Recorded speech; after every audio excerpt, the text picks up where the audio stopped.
Shooting অভিজ্ঞতা তো অনেক সুন্দর। শ্রীলঙ্কায় শ্যুট করেছি, কলকাতায় শ্যুট করেছি। শুটিং অভিজ্ঞতা অনেক সুন্দর এবং আমি নিশ্চিত ছবিও অবশ্যই অনেক সুন্দর। টেকনিক্যাল কারণে ছবিটা প্রদর্শনের সমস্যা হচ্ছিল, সেটা আমরাও জানি। আশা করছি সে সমস্যা এখন কেটে যাবে এবং লাখো দর্শক যারা প্রিন্সের জন্য অপেক্ষা করছেন, প্রিন্স দেখবার জন্য অনেক আগ্রহে অনেক কষ্ট নিয়ে অপেক্ষা করছেন। কারণ সবাই তো আশা করেছিলেন ঈদের দিনই ছবিটা দেখবেন, তারা ছবিটা দেখতে পারেননি। ডেফিনেটলি তারা অনেক কষ্ট পেয়েছেন, কষ্টে ছিলেন। আশা করছি এখন সেই কষ্টটা লাঘব হবে এবং তারা অনেক উচ্ছ্বাস নিয়ে প্রিন্স ছবি দেখবেন এবং আমি নিশ্চিত তারা অবশ্যই উচ্ছ্বসিত হবেন। কারণ প্রিন্সে আমরা কাজ করেছি যারা, আমরা নিশ্চিত এই ছবি দেখে দর্শক উচ্ছ্বসিত না হয়ে পারবেন। নতুন পুরনো বিষয়টা তো আমার কাছে গুরুত্বপূর্ণ নয়। আমার কাছে গুরুত্বপূর্ণ হচ্ছে একজন ভালো নির্মাতা। আবু হায়াত অবশ্যই অনেক যত্ন করে ছবিটি বানিয়েছেন, সেটা আমরা দেখেছি।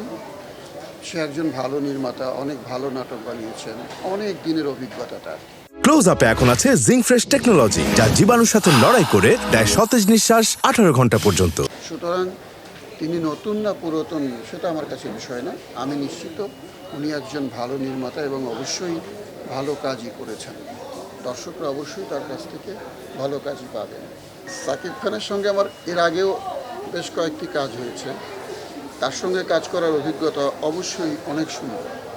কারণ সাকিব খানের এই গুণটি আমরা সবাই বলি, যারাই তার সঙ্গে কাজ করেছি সবাই বলি যে সহশিল্পীদের সঙ্গে তার যে আচরণ, এটা অনেক সুন্দর এবং এটা সবসময় আমাদেরকে আপ্লুত করে।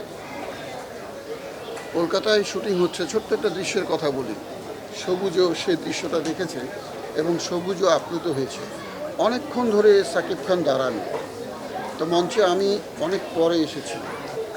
তো যেহেতু সাকিব খান অনেকক্ষণ থেকে দাঁড়ানো, তার জন্য একটা চেয়ার চলে আসলো। সে যেহেতু ক্লান্ত, সে একটু বসবে। তো সাকিব খান তখন বললেন যে আগে এজাজ ভাইকে চেয়ার দাও, উনি বসুন, তারপর আমি বসি। এই যে আমাদের প্রতি তার সম্মান, এটা অবশ্যই আমরা কখনো ভুলব না এবং আমরা সবাই এই বিষয়টি সম্মানের সঙ্গে তাকে স্মরণ করি।